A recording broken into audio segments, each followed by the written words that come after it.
hear a telephone conversation between a receptionist who works at a house renting agency and a man. First, you'll have some time to look at questions 1 to 4.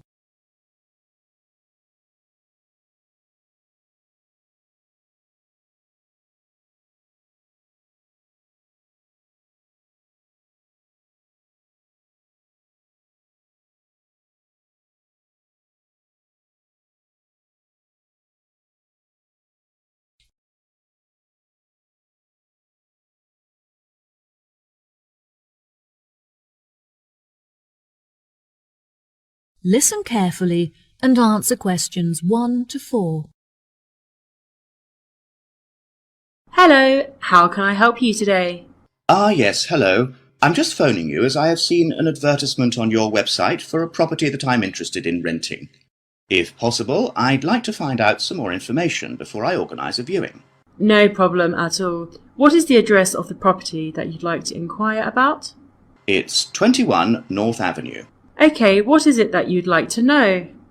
First of all, I'd like to know what facilities the office has, as I need to make sure that it'll be suitable for my advertising company. I see. The office contains a large open-plan space with a wide frontage onto a busy street with lots of passers-by, so your business would have a really good street presence. There is also a toilet and newly refurbished kitchen equipped with a dishwasher and oven. Wow, that sounds great. I'd definitely like to register my interest. Okay, perfect. I just need to take some details from you, if that's okay. What is your full name? Jonathan Smith. And what position do you hold in your company, Jonathan? Until recently I was sales manager. However, I've recently been promoted to regional manager, so I'll be in charge of running our new office. Can I ask where the office is located? Yes, of course. It's located downtown, just around the corner from Royal Square Shopping Centre. That's a bit too far out of the centre for my liking. I'd much prefer to be located in close proximity to the station. Do you have any property located in that vicinity? It would help me to narrow down the results if you could tell me how many employees you intend to have working in the office. Our branch is made up of 30 employees, and we'd like some extra space for meetings and presentations. Most average office spaces are around 8,000 square feet, but it sounds like you would need more space than that. I think that 10,000 square feet would be more suitable for your needs. Now, let's see, we have 10 properties that match those criteria, so let's try and narrow it down. Before you hear the rest of the conversation, you have some time to look at questions 5 to 10.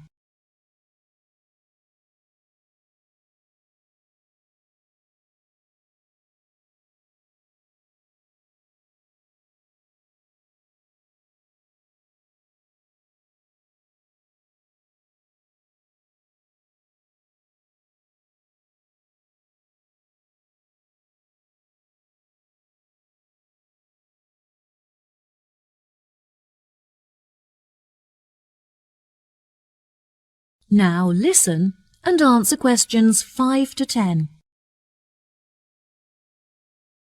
Do you have any other requirements? Well, we'll need access to the office 12 hours a day, but security should be 24-hour.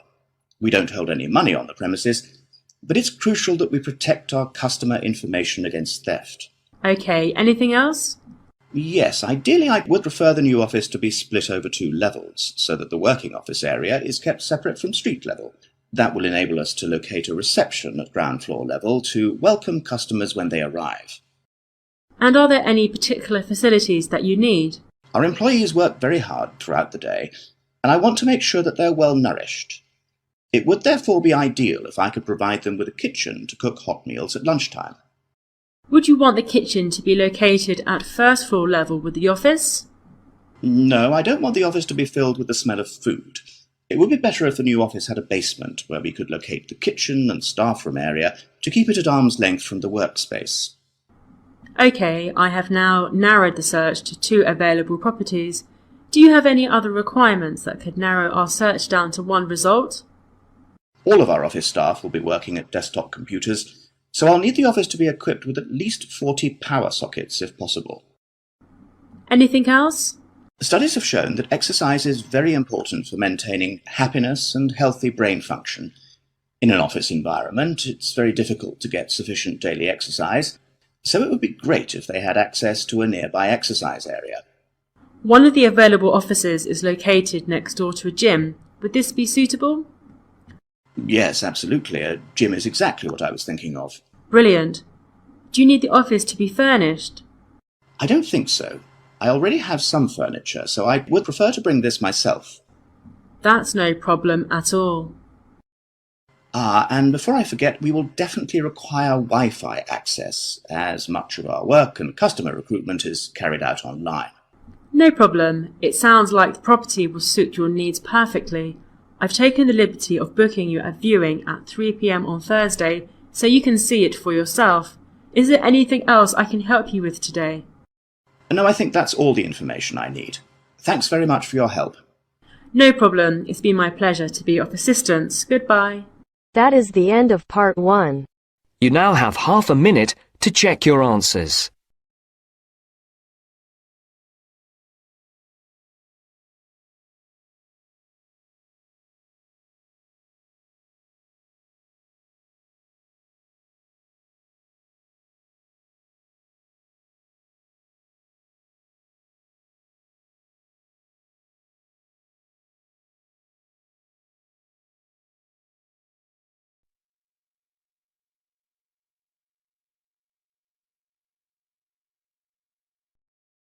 Now turns to part 2. Part 2. You will hear two flatmates, Tom and Richard, talking about their new flatmate who has just moved in the week before. First, you have some time to look at questions 11 to 16.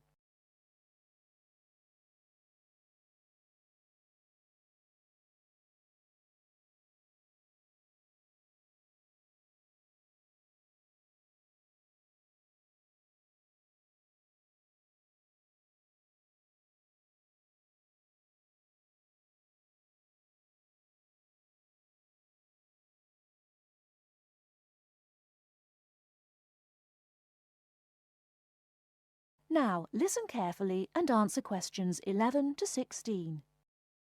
Hi, Richard. I'm glad I caught you here. Can I just talk to you about something? Our new flatmate, Anders, is not quite what I had hoped. I was wondering if you shared my concerns about some of his behaviour. Yes, Tom, I know what you mean, but we can't be entirely negative. He has good points. I mean, at least he's quiet. He doesn't play loud music all night or bother others or turn his TV up, disturbing everyone. Sure, he's quiet, but remember our last flatmate? He'd say hi to you and smile and treat everyone politely. In comparison, this new guy is very impolite. He just grunts in reply and sometimes ignores me altogether. I guess that's just his way, just his character. I don't think he realises he's being impolite, and it shouldn't matter to us too much. We can just ignore him too and quietly live our own lives. But his friends are hard to ignore when they visit. I know what you mean, but how often does that happen? I rarely see them, maybe once or twice a month. If they came more often, it might be a problem, but as it is, such rare visits don't matter so much. Wouldn't you say so? Well, I'm not sure, since it's very obvious when they're here because of all the cigarette smoke in the house. It stinks up the place, and you know we don't allow smoking on the premises. Well, I've never seen them doing this. Maybe they do it outside. Perhaps we can talk to Anders about it. Always remember, though, in one respect, he's a good tenant, and it's the most important aspect. The previous flatmate would always pay the rent late. I know what you're going to say. This guy pays promptly. But there's more to being a good tenant than prompt payment. I mean, you need to turn off the TV, clean up your dishes, dress respectably, be polite, and so on. I guess what I'm saying is that basically you need to cooperate with the others, and this new guy fails significantly in this respect. Okay, I suppose you have a point there. Before you hear the rest of the talk, you have some time to look at questions 17 to 20.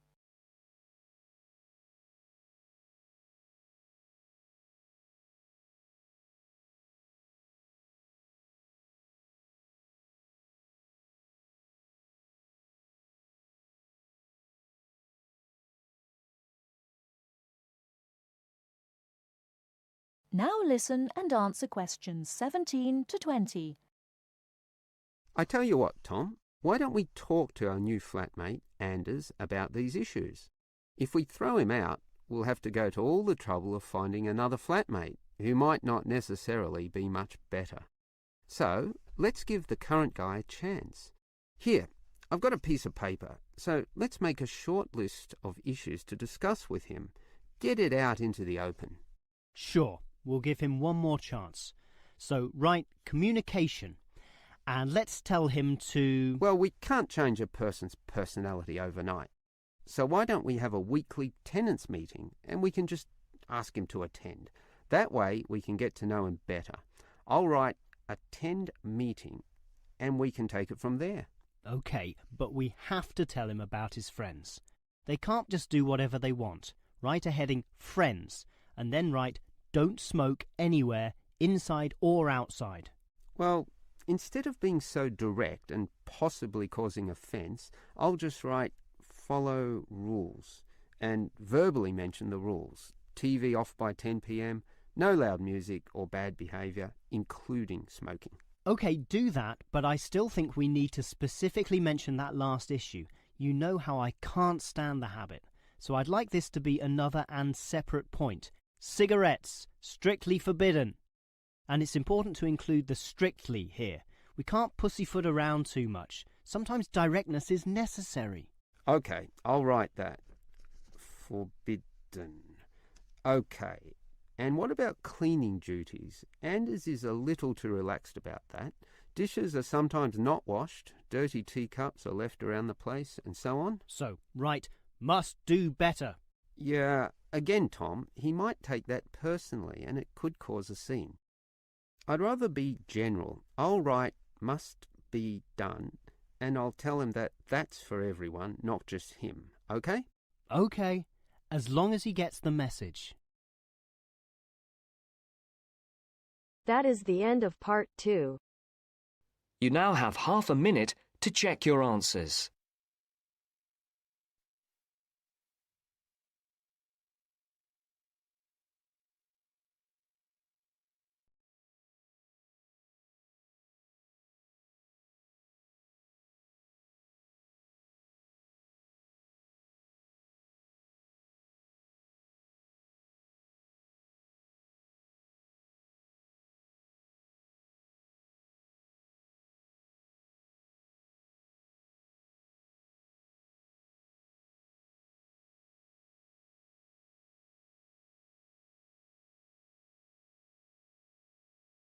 Now turns to part 3.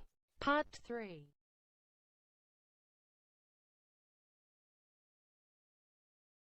You will hear a discussion between a business student called Marco and his personal tutor about the courses that Marco should take. First, you have some time to look at questions 21 to 23 on page 5.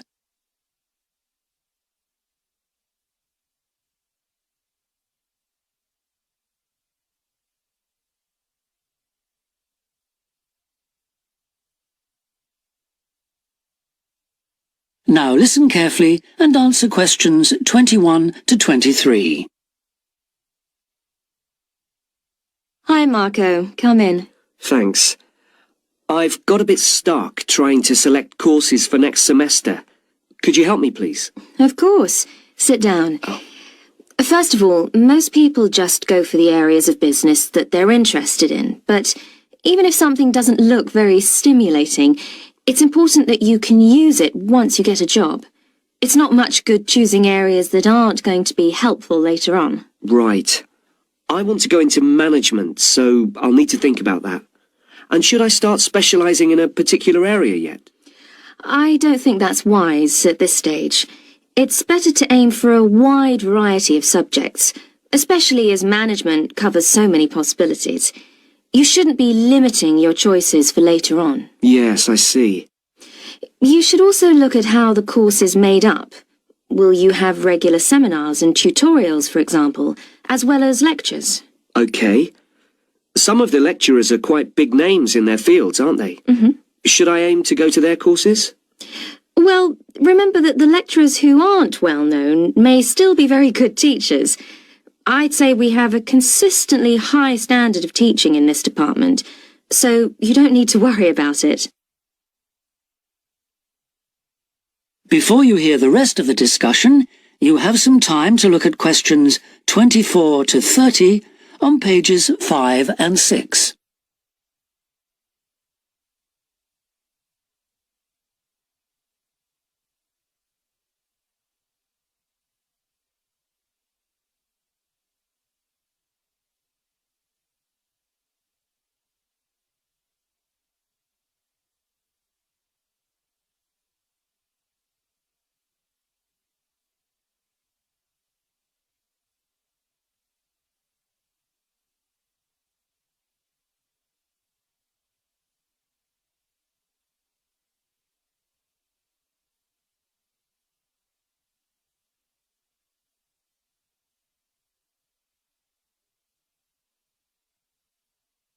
Now listen and answer questions 24 to 30.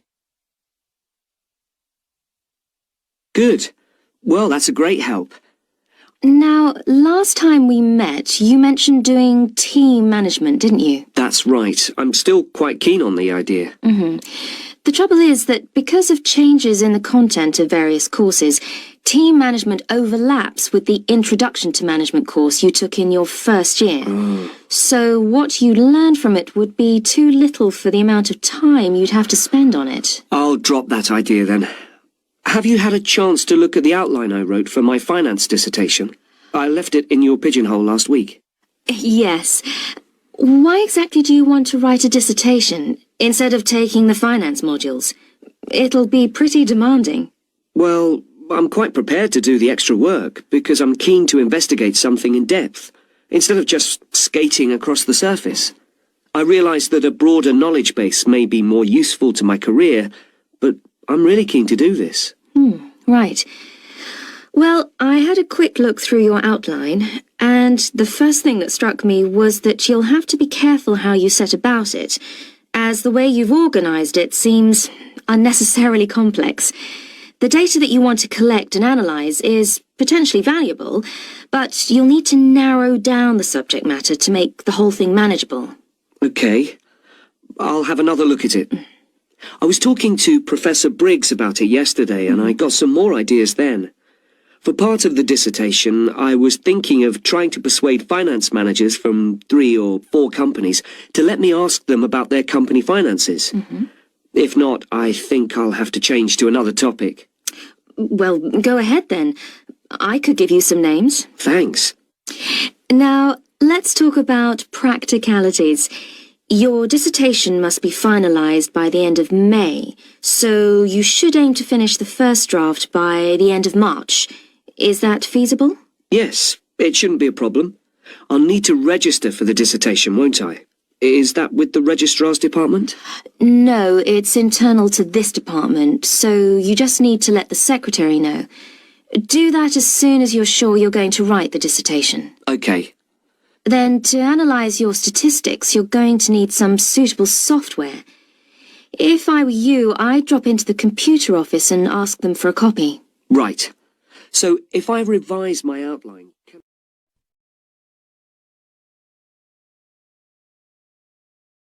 That is the end of part 3. You now have half a minute to check your answers.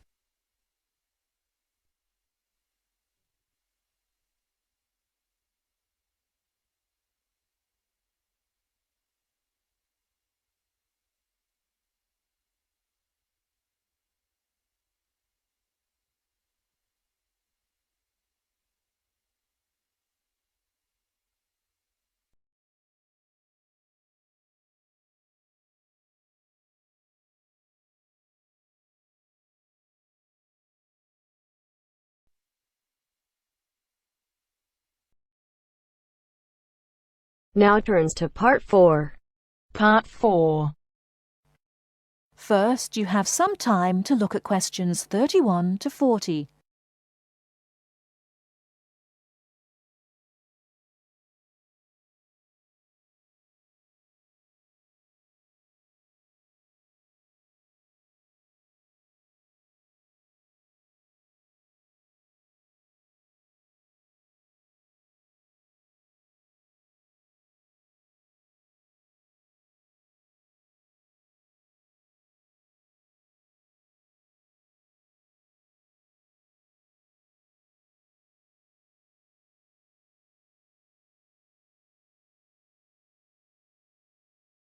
Now listen carefully and answer questions 31 to 40.